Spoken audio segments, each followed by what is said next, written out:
Alright, so we were talking about heat engines in the previous video, and you need to know that the best example, or the most common example maybe I should say, of a heat engine is simply the gasoline engine that's in your car. And here's your basic primer for how a gas engine works if you need to know. And we're going to relate this back to the heat engine diagram. So we have fuel and air coming in here. By the way, you need three things to run a gas engine. You need gas, you need air, and you need fire, which fire is supplied by the spark plug here. You combine those three things, you get an explosion. And we can harness that explosion to run a car engine. So what is pictured here is that the air and the fuel are drawn into this chamber when the piston comes down. They're drawn in there, and at the right time the spark plug will fire. And at this point right here, you have all three of those critical things present necessary for an explosion. The explosion happens, and explosions, you know, are very, very hot. In fact, so hot that the air that was in here rapidly expands, and that rapid expansion of air causes an increase in pressure, and that pressure increase drives the piston down. When the piston comes down, it causes this crankshaft to turn, and that's the work that we get out of this engine. So let's remember the diagram that we were talking about. We got heat flow. This is the high temperature reservoir. It's the hottest part of the whole thing, and we end up allowing the heat to flow, and we get some of that energy to divert off as work. And the work we want to get out of a car engine is the driving of the piston. That's what turns the wheels ultimately, right? So this piston is turning, the crankshaft is turning, the wheels are going, right? But the heat's got to go somewhere, right? It's got to go to a cold reservoir. Where does that heat ultimately go to in a car engine? Well, you already know on a car engine, the things that gets hot are the things like the engine itself, right? This heat goes into the engine. This heat goes into the exhaust that comes out.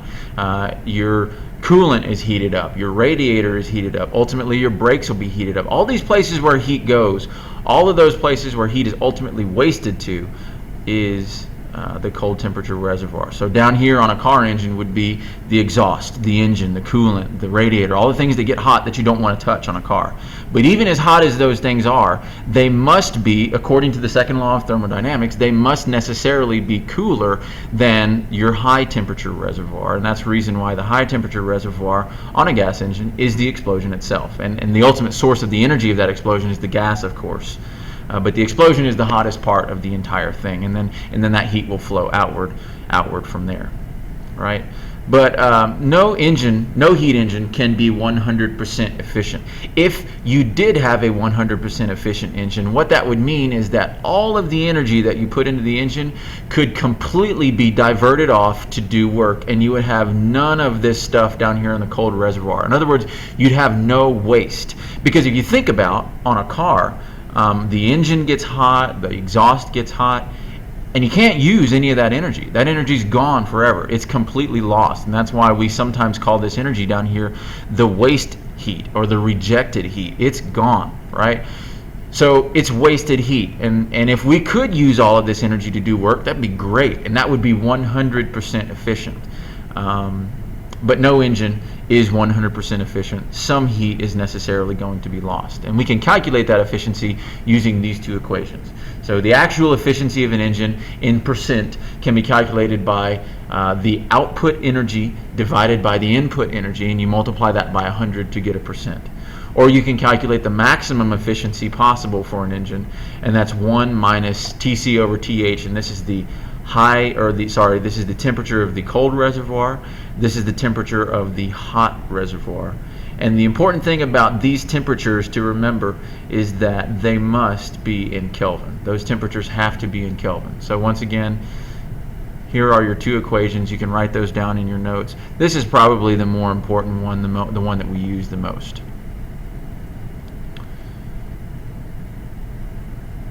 So let's look at an example of how we would use this equation. A heat engine has a hot reservoir with a temperature of 25 degrees Celsius, cold reservoir with a temperature of 7 Celsius. Find the maximum possible efficiency for an engine. Well, obviously, since it says find the maximum possible efficiency, we're going to use the maximum efficiency equation, which is this.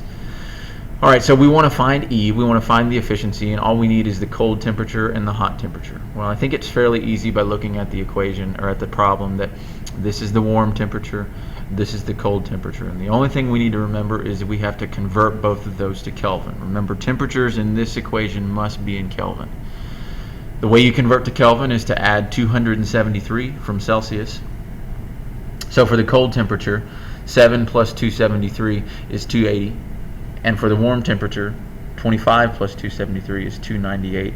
And you can get rid of this 0.2. The people that did this slide used 273.2, and that's probably more accurate, but in this class we just go ahead and use 273, and it's fine. So if you punch this into your calculator, you'll get 0.06, and remember that this efficiency must be in a percent. So we changed it to a percent by moving the decimal 2 to the right, and you get 6%. Here's what that means. 6% means of all of this energy that was put into the system, into the heat engine, only 6% of it was available to do work, which means 94% gets lost. Remember, this heat down here is lost. It is completely wasted. That's a very inefficient engine. That means we have used a lot of energy and we didn't get very much work out of it. It's a pretty inefficient engine. Most gasoline engines, depending on what kind of car you drive, how big it is, a lot of things like that, they have efficiency of around 30 to 50%. All right, so 30 to 50% of the energy that's contained in the gasoline that you put in your car actually can go into producing motion. The rest of it is usually lost as heat. If you have a Prius or something like that, it gets a little bit better because you're able to convert some of this kinetic energy, some of this work that's done here, you're able to divert some of that back the other way as electricity. But it still is relatively inefficient. You might get up to, I don't know, 60-70% with a Prius. You're still losing a good bit of energy with that. Let's look at a second problem. You have a power generating plant that produces energy with an efficiency of 33%. Temperature of the hot reservoir is 521 Kelvin. What's the highest possible value for the temperature of the cold reservoir? So we're looking for the cold temperature. They gave us TH. They gave us the high temperature. So I need to plug that in, and the efficiency is 33%. And you need to know that when we plug in efficiency, it must be in a percent, or a decimal format. So we change the percent to a decimal. 1 minus TC over 521. All right, and the algebra on this is can get a little bit complicated. To begin to isolate TC, we first have to get rid of this number, and we do that by subtracting 1 from both sides. If you do that, you get negative 0.67 equals negative TC over 521. I can get rid of the negatives now by dividing by negative 1 if I wanted to. And then since this is understood to be over 1, you now have a fraction equal to a fraction, and you can cross multiply. And 521 times 0.67 gives you a cold temperature of about 349 Kelvin. And that's what you end up with. So that's just another example of how to use that equation. If you're solving for one of these temperatures, you will need to subtract 1 first before you can solve the thing. All right. The last thing that we need to cover is a refrigerator. Right, a refrigerator is the opposite of a heat engine. Basically, with a refrigerator, what we're doing is we're getting heat to flow the other way. Heat flows the opposite direction. Here's what I mean by that. I want you to draw another diagram that looks very, very similar to the heat engine diagram. And we got TH at the top. We got TC at the bottom. Ordinarily, the second law of thermodynamics says that heat is going to flow in this direction, from the hot to the cold. We know that, right? That's going to happen. However, what if this cold reservoir, what if its location happens to be the inside of my fridge, or maybe inside my house, right? And for the refrigerator, let's say my house is at a temperature of about 77 degrees. No, not 77. Let's call it 72. How about that? That's a little more comfortable. And I'm talking about Fahrenheit here because we can actually, we can latch onto that. But really, we should be talking about Celsius right now. But this is okay. And let's say the inside of my fridge is about 45, right? Colder, warmer. Second law of thermodynamics says that heat will automatically flow this direction. right? Well, we don't want that to happen because we got food in here. If this gets hotter, it's going to spoil. We don't want that to happen. So we want to get rid of this heat. We want to turn it back and make it go the other direction, right? Now, remember in a heat engine that we could take advantage of this natural flow to do work.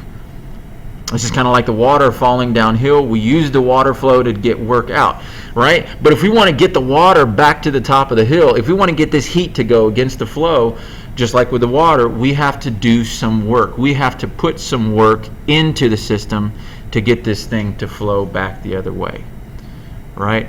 And I'm going to connect this to what we talked about at the very beginning of these notes. This is work done by the system. The energy comes from within the system, and we end up with less than we started with.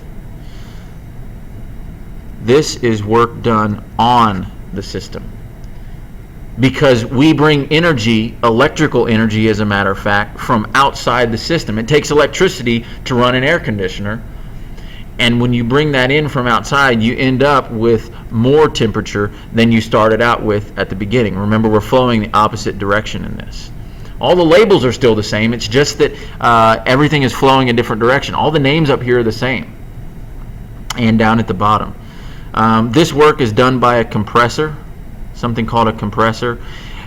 In short, what a compressor does is when your compressor runs, it compresses a gas. When the gas is compressed, it gets cold. That cold gas is run through coils, and those coils cool the air that's in your house. So what happens is you bring air from inside your house, goes through your AC unit, comes back into your house, and it's cool, right? And there was some heat removed by this AC, and the question is, where did that heat go? Well, it went to this high temperature reservoir, but in real life, in practical terms, that hot reservoir, if you've gone to the outside of your house and you look at your big AC unit on the outside of your house, and when the thing is running and you put your hand over top of it, you'll notice that there's some warm air coming out. And that heat came directly from the inside of your house. So this, for a fridge or for your house, well, for your house, it's the outside. That's where heat is rejected to. With the refrigerator, the heat goes to the back of the fridge. There's all those little coils. I'll say coils for the fridge. There's all those little coils on the back of the fridge that get warm, and that's where the heat from the inside of the fridge is going to go. All right, so this is the basic concept of a refrigerator. It's the same diagram of a heat engine, except everything goes in the opposite direction, and instead of getting work out, we have to put work in to get everything to flow in the opposite direction. And that's the basic concept of a refrigerator.